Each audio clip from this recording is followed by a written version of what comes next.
Hi, Avish. How are you? I said, good in you. Great, man.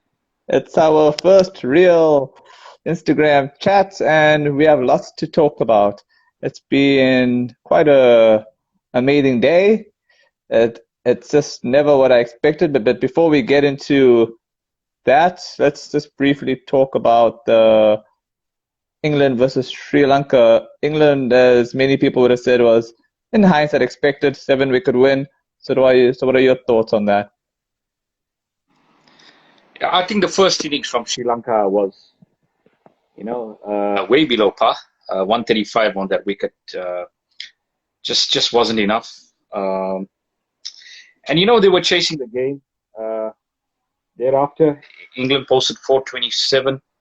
The captain got a double ton route, so they were in control of the game thereafter. And when you facing a deficit of over 250 um, in the second innings, it's really difficult to get yourself back in the game. So, yeah, I mean, there were a few positives in that second innings, especially a guy like Tiramana. He scored a century. Matthews, I think probably their best batsman. He got some runs.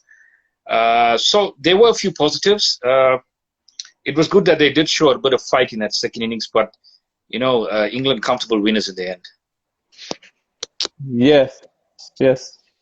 Yeah, after them scoring 421 all out, and then at least it was a much improved effort of 359. And then, yeah, but I just feel, and I shouldn't really say this because the series is, there's still one more match to go, but the Sri Lankan team, from all the past histories, I feel is probably, don't want to use the W word, but it's probably the worst team I've seen in a while, man, because I've never seen a Sri Lankan side being bowled out that cheaply. So, and I don't think the pitch was actually that bad for them to be being bowled out that cheaply. I don't know if you feel the same way.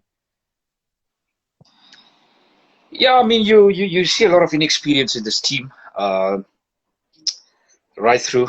So yeah, I mean, as you're saying, they were a side that used to be very difficult to beat at home, especially in home Mm, conditions. They were quite difficult, and there were a lot of good yeah. teams that went there and they didn't get the results. So yeah, I mean, they're in a rebuilding phase. It's a difficult time for them. So they obviously need more. I would say the more they play, that would obviously give them some confidence. But let's see how they play in that second test. As I say, they can take a lot of positives from this first test. But it's all about starting well. Yeah. If you're gonna be batting first in any test match, you got to score. You know, Respectively, I would say around Actually, the second, 300 yeah. is what will get your bowlers in the game. Anything less than 200, you're really going to be struggling. Yeah. I'm just thinking when this first match was also in goal, wasn't it? So the next match is also going to be in goal. So at least if there's any positive for Sri Lanka, at least they've got some experience from the first test match because the next match will also be in goal. So I think in a way, if I'm trying to look at hindsight and if they look at those positives from the second innings onwards and how they made England sweat a little bit, who knows? Maybe this could be a drawn series. Maybe I'm just being optimistic, but Yeah, no, absolutely. I guess it's how because they start. Uh, hmm, yes, and they got to I apply guess it's themselves how they better start. because So if they got to if they get at least much better made in the first. 200, yeah, and if they made 200 plus runs in the first innings, 250 at least, they would have definitely made England sweat a bit, and who knows. But anyways, I think so. Let's make some predictions for the second test. You expecting another English win, or you think Sri Lanka are gonna draw the series? Yeah, look, this England side, they are quite experienced when it comes to test matches compared to Sri Lanka. Uh, Sri Lanka can obviously perform much better in this test match. I wouldn't write them off completely. I'd still say they've got a performance in them. Especially in home conditions. If they can get 300 uh, batting first, they can put this England side under a lot of pressure with their spinners. So to me, that's their best way of getting a result. He's getting 300 plus on the board and you know, squeezing the game with their spinners. So that should be their game plan. If they do that, they got a real chance of you know, challenging England. Yeah. Okay, I feel that. Yeah, you see, the head says England, but the heart is saying Sri Lanka. So I don't know what to go for right now. I think maybe just to be on the conservative side, I would say England because they've played at goal now, they've won, so they've gotten the used to the conditions. So yeah, I'll probably go with England, but I wouldn't be surprised if Sri Lanka maybe surprise. As it is today, has been a bit of a surprise in a good way. And now speaking of that, let's get to the one that's really gotten everybody excited and all those sorts of things. So your thoughts on the Indian victory over Australia? 3 wickets. What a match! What a series! I mean, what a month of cricket! You know, it's been such a roller coaster of a series. It's been so gripping. But you know, we couldn't speak any more about this Indian team. I mean, what resilience, what character, what skill they've showed on this tour. You know, with all these injuries that they've had. You know, if I had to count the number of injuries they had from the first test, you're looking at you're literally looking at a B side here on the fourth test. The fortress, which was the Gabba, no longer Indian the fortress anymore. Absolutely, like absolutely. You look at the academy side, but you know, the one thing that really impressed me was the amount of depth that's in the squad. You know, there's a lot of players that came into this test match, the likes of Washington, the likes of Shardul, that and Natarajan as well. Don't forget him. I mean, these were net bowlers. You know, they weren't expected to play. They weren't expected to play in the. It is just by some sort of miraculous divine intervention. You know, that gave them a game in the series, and you know they grabbed it with both hands. You know, Australia, their ego is really. I would say their ego is really bruised in this game completely. What an innings from Punt at the end there, you know. You know, look, watching this game this morning, I got up about 5 a.m. and you know, we were talking about it yesterday as well. That you know, there's three possibilities in this match on the final day. You know, and the most unlikeliest one was probably, you know, given it being a 5th-day pitch, given the Australian attack, given where India are the series. But you know, the series just defied all logic. It absolutely defied all logic. And you know, hats off to this Indian team. I mean, after 36 all out in Adelaide, you know, they just never went away. They just never went away. They really competed and they had Australia under their skins, you know, for large periods of this. You know, Australia, if they look back at the series, I don't think they completely dominated. You know, they didn't really have after Adelaide and that match that ended in 2.5 days. There wasn't there wasn't a position, you would say, in this entire series that Australia were ruthless enough and they just completely backed India out of the game or bowled India out of the game. It was that sort of a series where India just hung in there and hung in there with limited resources. And you know, it all came to the final day finale, and what a finale we had at the end there. Yeah, man. I was just thinking, like, people were writing them off, like Michael Vaughan was, and then I think, I don't know if it was Glenn McGrath, he's always doing predictions. I think he had predicted 4-0 after Adelaide. Michael Vaughan had also gone on like that after the Adelaide test. And then I think, what else was there? And then I was thinking to myself, if Kohli was in Rahane's position, how this team would have been in control. Because I think we have to give credit also to, I'll get back to Kohli, but I think Rahane must be given a lot of credit also for how he handled this team, because I don't know if any other captain could have done what he did. You know what a composed and what an aggressive leader he is. You know, it's like you don't hear much of him. You know, on the field, he just gets just goes about his business in such a calm manner. And you know, the way he's led this team has been sensational. You know, and I think that the turning point of the series was definitely that knock that he played at the MCG, where he scored that wonderful century, and it just turned. It swung the momentum, you know, of the series. That India, you know, they stamped their authority and they said they were not going to be dictated yet. You know, they were not going to be dictated after Adelaide.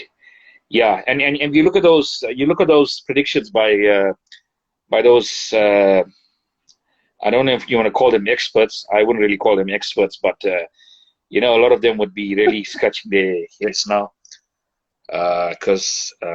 Oh, they'll be hiding their they heads got in that completely shame. wrong. Yeah. Really. You know, this Indian side is made of much sterner stuff than that. You know, we were talking right back at the second test in Melbourne and who was going to come into this Indian side. I think Yeah. the Jill up the order, you know, just proved it. The selectors got that spot on. But the way Australia also played it in that second test, batting first in Melbourne, it showed a lot. It actually showed me, and it showed a lot of it showed the world as well that this team is vulnerable. They are fragile in certain areas, especially their batting. And if you can exploit that fragility, they can crack, and that's exactly what happened. But I just want to give a shout out to a player that also really impressed me in the series was Pujara. You know, he wasn't as prolific as the last tour where you know he scored those centuries, and it was such a sensational tour for him, man of the series. But you know what he did in the series, you know, cannot be, you know, underestimated at all. I mean, batting at number 3 and soaking up all that pressure from Hazelwood, from Cummins, from Stark, from Lyon. He batted almost 1,000 balls in this series, and he dragged this Australian attack to the ground. You know, to a point where there was nothing left in the team. On day 5, the commentator that mentioned that. The commentator. India just put it on, you know. So you know he was such a driving force in the series. By soaking up that pressure, by blunting this Australian attack, by you know dragging them to the ground, you know, completely draining them of all their energy and resources. You know, what an amazing effort! What an amazing effort from Pujara! What an amazing effort from this Indian side! They've been simply sensational after Adelaide. You know, I'm looking at Test series gone by. This series is right up there with the best Test series that we watched in recent times. You know, the act of you know the resilience, the courage, the grits, you know, and the skill that this Indian side showed. You know, absolutely amazing. Yeah, man. I was actually thinking about all the hindsights that have happened and how this scoreline of 2-1 to India could have easily gone the other way had chances been taken in, I think, Sydney. 4 drop catches.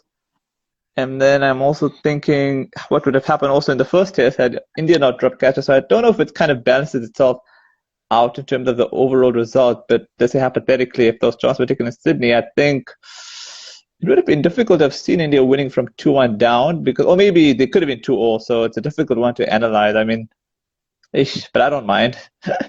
Nah, I shouldn't say that. It's me being a bit biased, but yeah.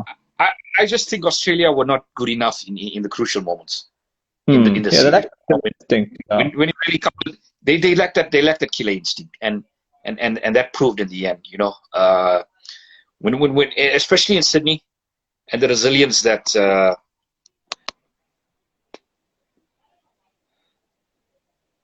Especially in Sydney, the resilience that Vihari and Ashwin showed was incredible. You know, especially Vihari. I mean, you really can't. take anything away from that innings that he played. I mean, he was superb, Yes. soaking up all those deliveries and soaking up that pressure, and keeping the series alive at 1-1, coming to the Gabba against Australia, and this is a fortress. Remember, they haven't lost here since 1988. Yeah. But you know what's funny But though?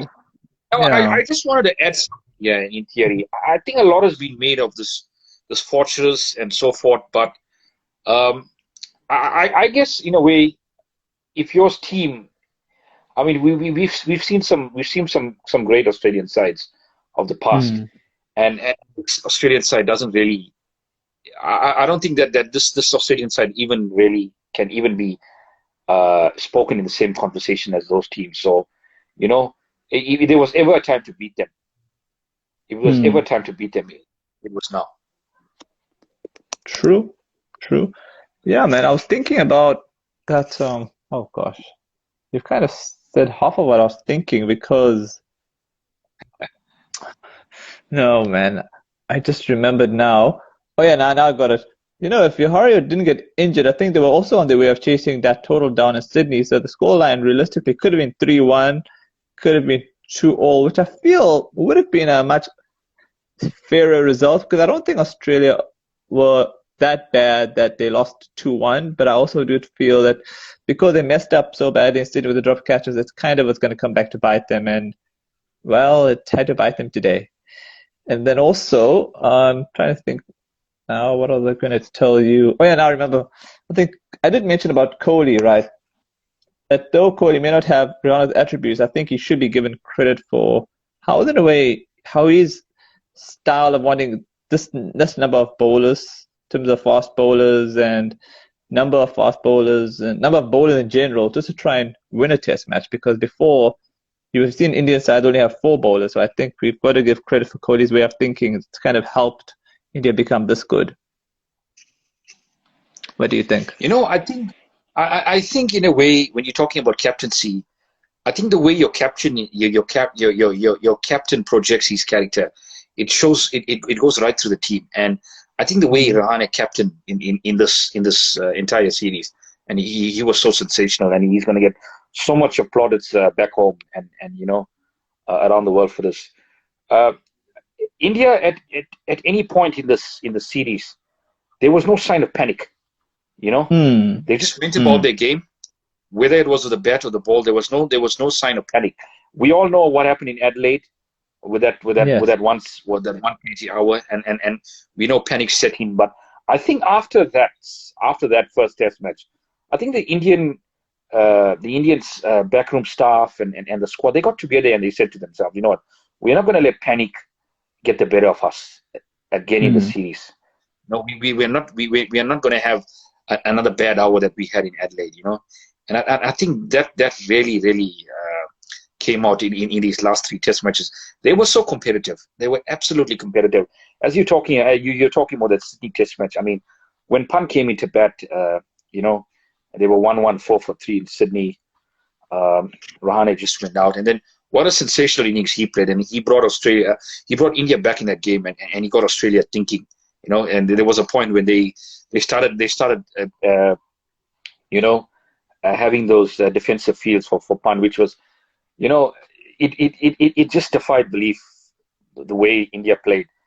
And if you look at Australia as well today, that fear factor was there from Pant, yet again, and Australia cracked in the end with that fear factor of Pant.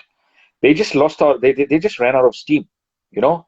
And I take nothing away from a guy like Cummins, who had a superb series, and Yes. he performed quite admirably. But I think I would think there was too much on his shoulders in the series. Hmm. I don't think the rest Hmm. of the attack really. Okay, Hazelwood did bowl well in patches as well, Hmm. but I think they expected a lot from Lyon in the Yeah. series, and they didn't do it. I think Lyon was completely, he at certain times in the series he was taken out of the attack. But I think he was quite reserved in the series as a whole because India played him so well, compared to the last series when he took so many wickets. In India's game plan against Lyon was spot on. And I think by eliminating Lion in this bowling lineup, they were always going to struggle at certain times to get 20 wickets, and that proved in the end. Yeah, man, you're absolutely right. I'm actually like trying to figure out what this actually in a way means now for the next coming series, which is us now against Pakistan, and think, and then Australia also will be playing us down the line, and then I think, yeah, the reason why I mentioned us is because we did mention yesterday that should India beat Australia, and then it will really affect their psyche when we play against them, and also if we should and shall we beat Pakistan, I think our morale will be at a real high to exploit Australia now, but then also we have to take into consideration what pitches we give them, because we can't have pitches that are too spicy because it'll play into Australia's hands. So we got to hope that we get pitches that are fair. I think the one that we played them in Joburg was a fair pitch, or just prepare pitches like Port Elizabeth. I think that should be okay. I don't know if you feel the same way regarding pitches or something. They're really going to be shaken up by this defeat. As I say, this has really bruised their ego a lot, and there's going to be quite a fallout for this. Only God knows what sort of side they're actually going to be playing in the future, because when you lose at home, it's one thing losing at home. Yeah. It's one thing losing at home, but let's take into consideration the squad that you played against, the inexperience and the experience that you have. So I think this is quite a fallout, and somebody is going to obviously pay for this. Somebody's going to take the rap. And I was just thinking about this in my mind, and Tim Payne, obviously, yeah. There were some crucial stages in the series that he wasn't at his best. Drop catches in Sydney at crucial moments that could have swung the game Australia's favor, and we would have been having a different conversation here altogether. So he's got to take a lot of responsibility for this. There's definitely going to be changes. I think a guy like Wade, they gave him a chance up the order. Didn't really score big. Then they put him in the middle order, which is actually his preferred position, and also didn't perform there as well. So, I wouldn't be surprised if he gets the axed. Yeah. I wouldn't be surprised if he gets the axed, because I honestly think, he's obviously he's head on the line for this. Definitely, because if you look at the way he got starts in the series, and he just threw his wicket away at crucial moments, especially on day one of this test match. When he got to 46, he threw it away. So I think, honestly speaking, this is really going to cost his place in the team. With Pekosi coming back in, you've got Marcus Harris as well.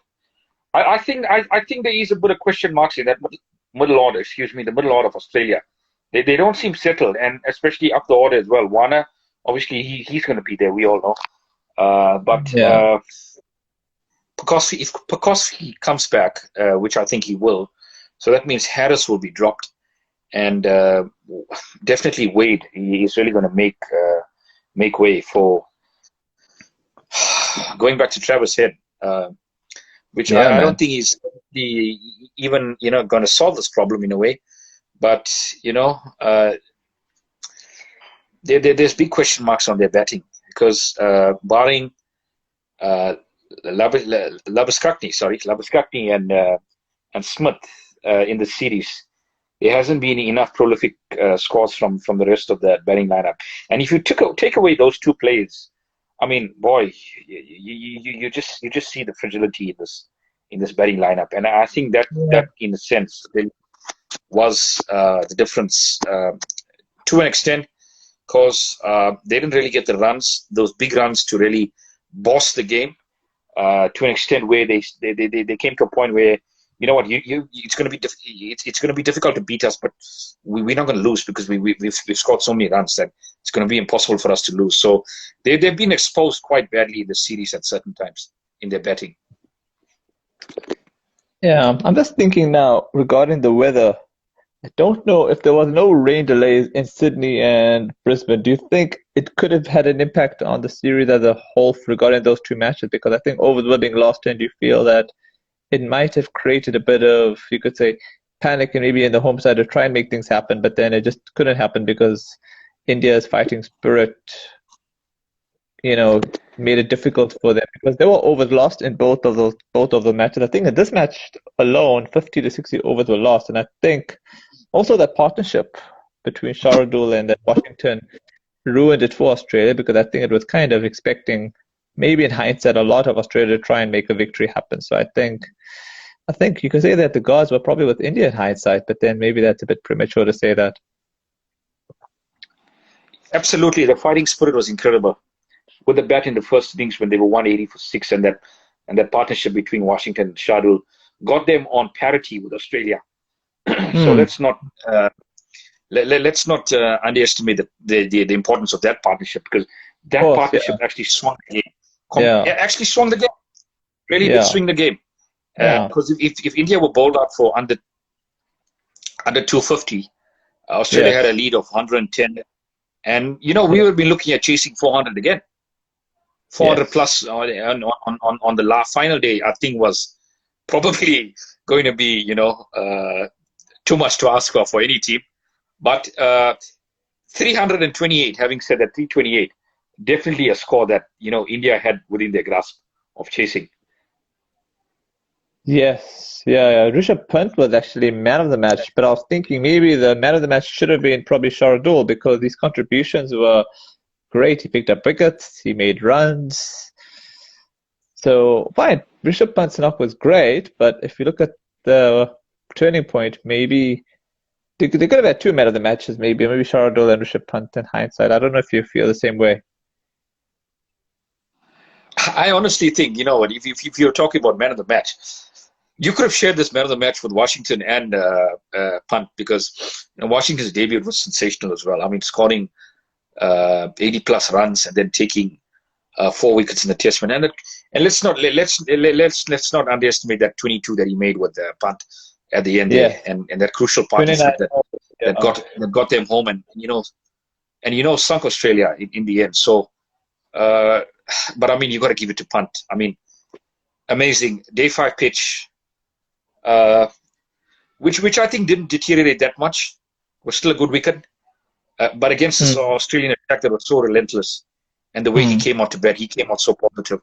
And, there was only one thing in his mind, which was victory. There was no such thing as blocking here and blocking here. Because, I mean, the platform was set. The platform was set by the top order. And a guy like Gill, I mean, it's amazing innings that he played today of 91 on day 5. Yeah. So, Australia, as I said, taking away the threat of Nathan Lyon, their bowling attacks was probably too reliant on Hazelwood and Cummins making those big breakthroughs. And when they didn't make those breakthroughs, you couldn't see where wickets were actually going to come from. And I know the all-rounder Green, he didn't bowl that much in this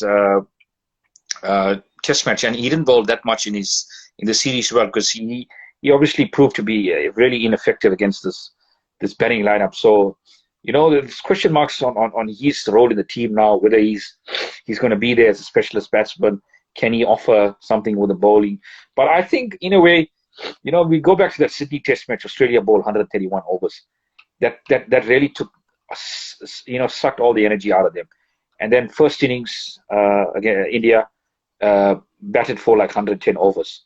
So, within a space of a week, they bowled 247 overs to this Indian team. I mean, that was a huge workload, and at the end, Australia just completely ran out of energy, and India capitalized and got this historic win on day 5 at the Fortress Gabba. No longer the Fortress anymore. Yeah, Uh, I was surprised yeah, Australia played the full bowling team. I was surprised Australia played the full bowlers for this, the full amount of the full bowling side at Brisbane. Yeah, I was expecting, a few changes just to try but I guess it was a deciding match and they couldn't have, tinkered with their bowling attack because it would have seemed a bit unfair. But I just thought because they bowled so many overs, they would have been tired. They didn't have that much recovery time, like 3 days. I mean, kind of reminds me of the time when they played against us in South Africa. We ground them to the ground and then they changed their bowlers. I think, and then we obviously beat them. But I guess that was different because I think they bowled 150 overs at us, and I think it was only 110 overs against India. So maybe they thought it wasn't as bad as that time. But still, it would have been interesting had they made changes to see, because it's unrealistic to expect them to keep bowling, bowling, bowling. That's a bit crazy. I think it would have been a bit strange if they had to make any changes to their bowling lineup for this 40th, because I mean there weren't really any other resources to obviously tap into. So this was their bowling lineup for the series, and I can Yeah. only imagine if one of them broke down, one of their bowlers broke down, and what we would have been having, and we look at the depth of both sides.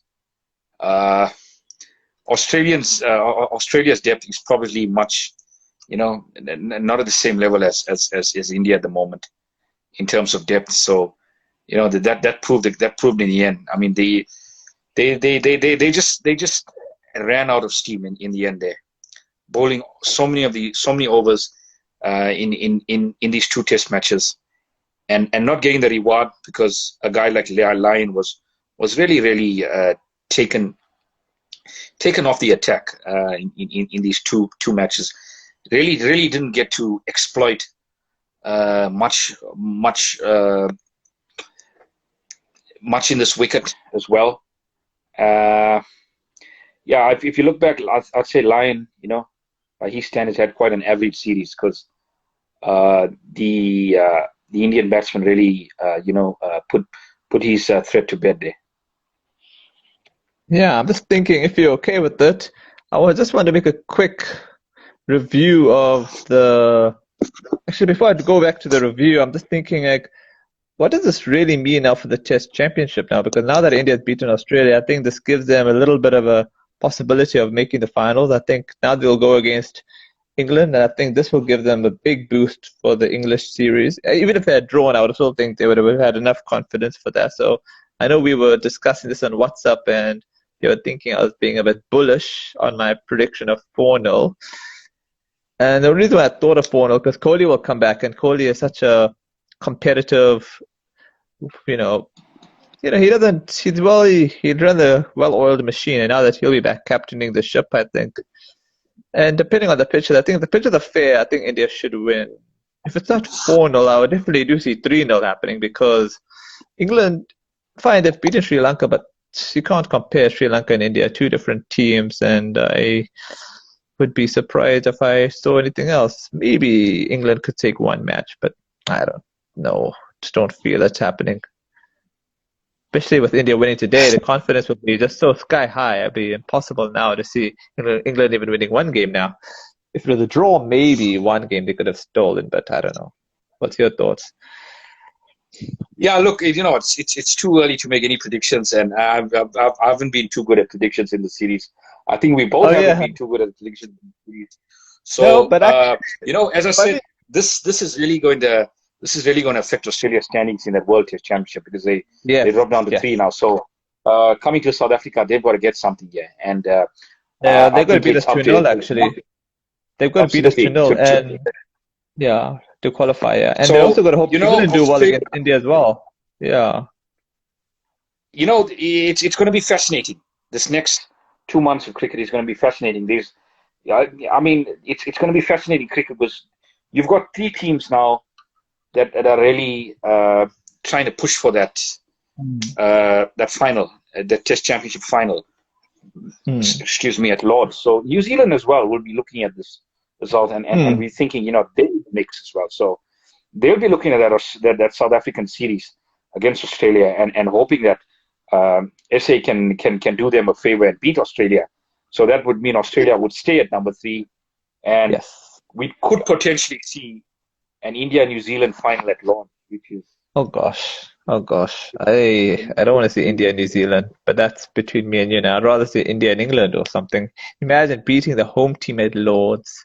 That would be so delightful. but I mean, Australia, they if they don't make that final, it just proves to show that they were not good enough, and they were not good enough in the series to get this to get the Yeah. win. But So I read somewhere they that if got Australia cancel our series because of COVID concerns, they could easily make it to the final on default. You do realize that, right? I read if Australia could be a bit naughty, make an excuse not to play us because of COVID and get those points.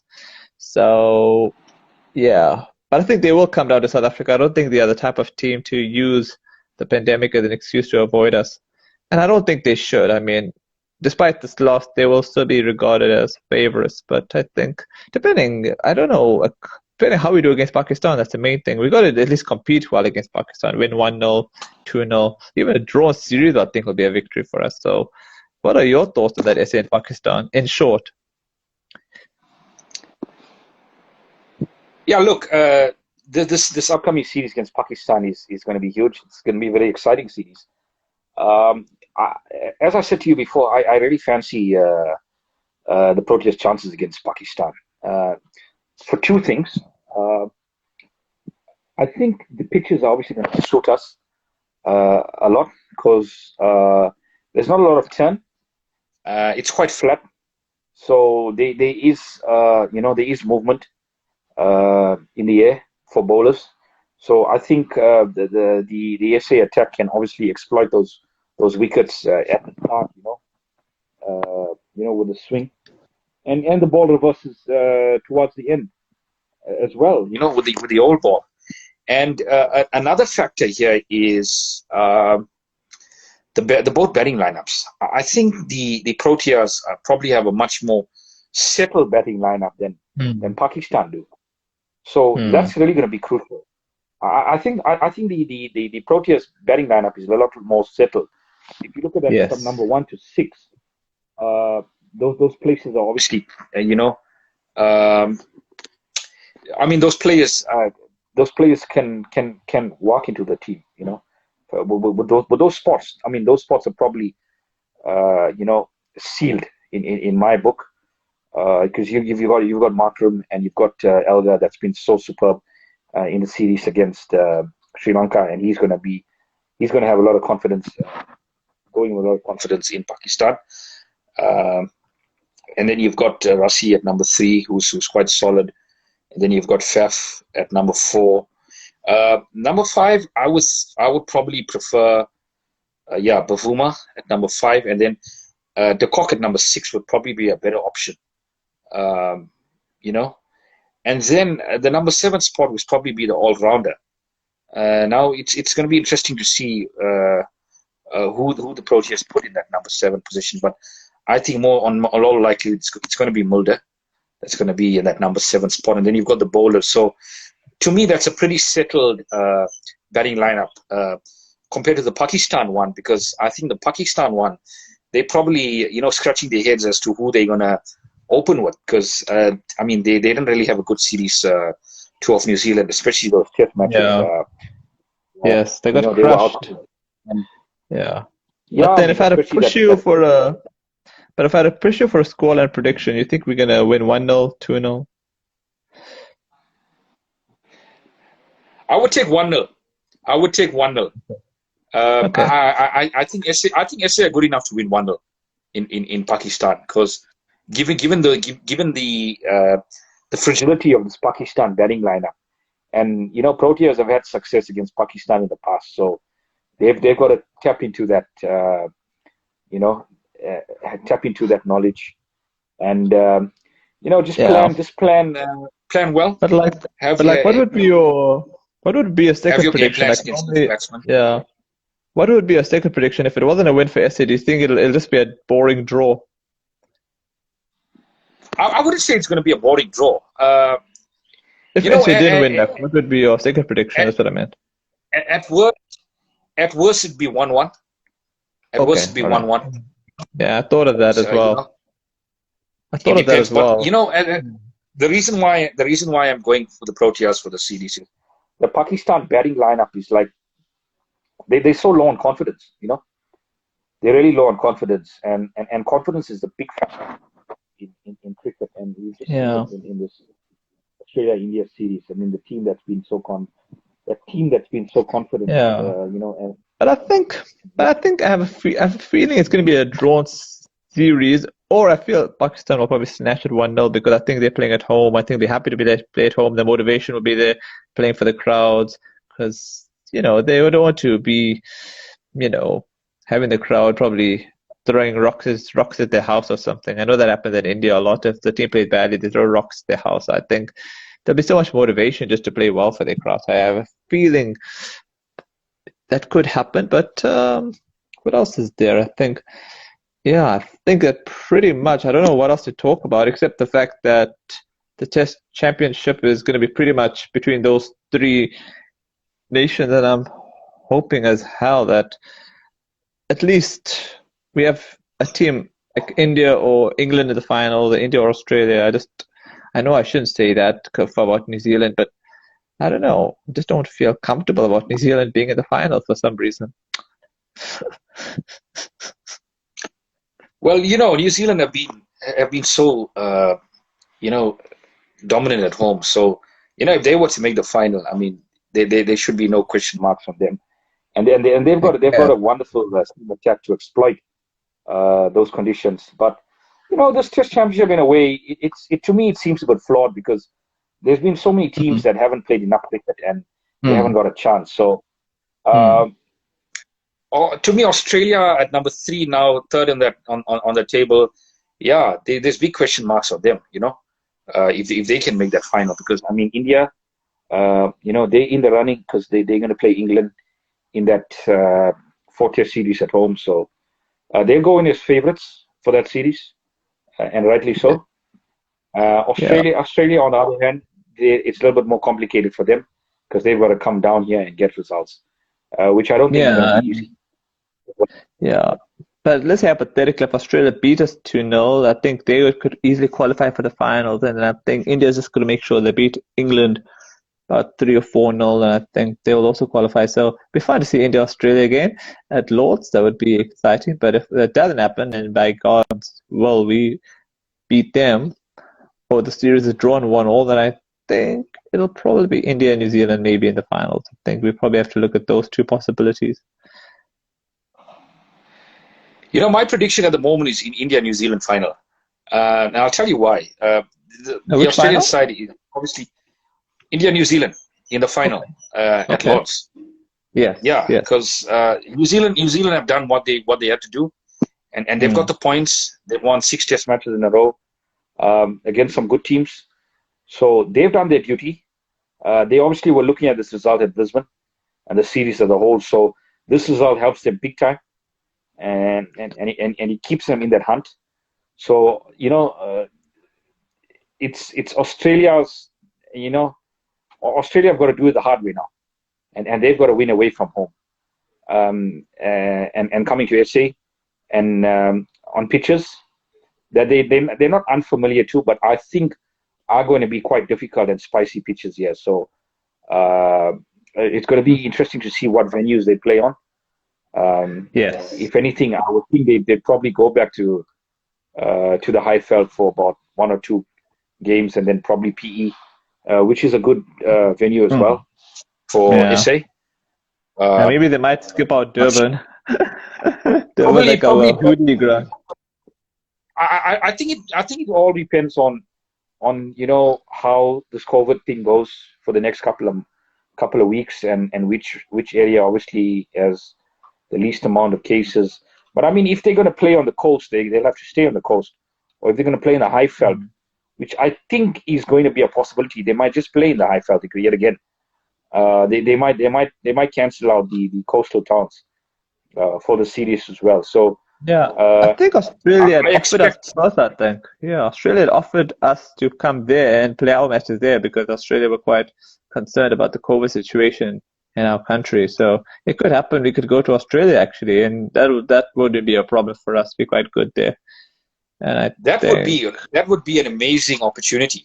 honestly speaking, that would be an amazing opportunity to go to Australia and compete again. I mean, and the Proteas have had such a great record in Australia for the last 12 years or so. I mean, they've really dominated Australia in Australia. So I don't think they'll be over, concerned if they had to go to Australia. But it would be nice if the series would be at home, because it would make Australia work a lot harder to get into that final at Lord's. Yeah, man. Okay, I think that pretty much wraps up our chat. I think we've chatted a lot. I think this is also our first proper one on Instagram, and I think the first of many, I would say. First of many, definitely first of many. All right. Thanks so much for your time. Thanks, man. Cheers.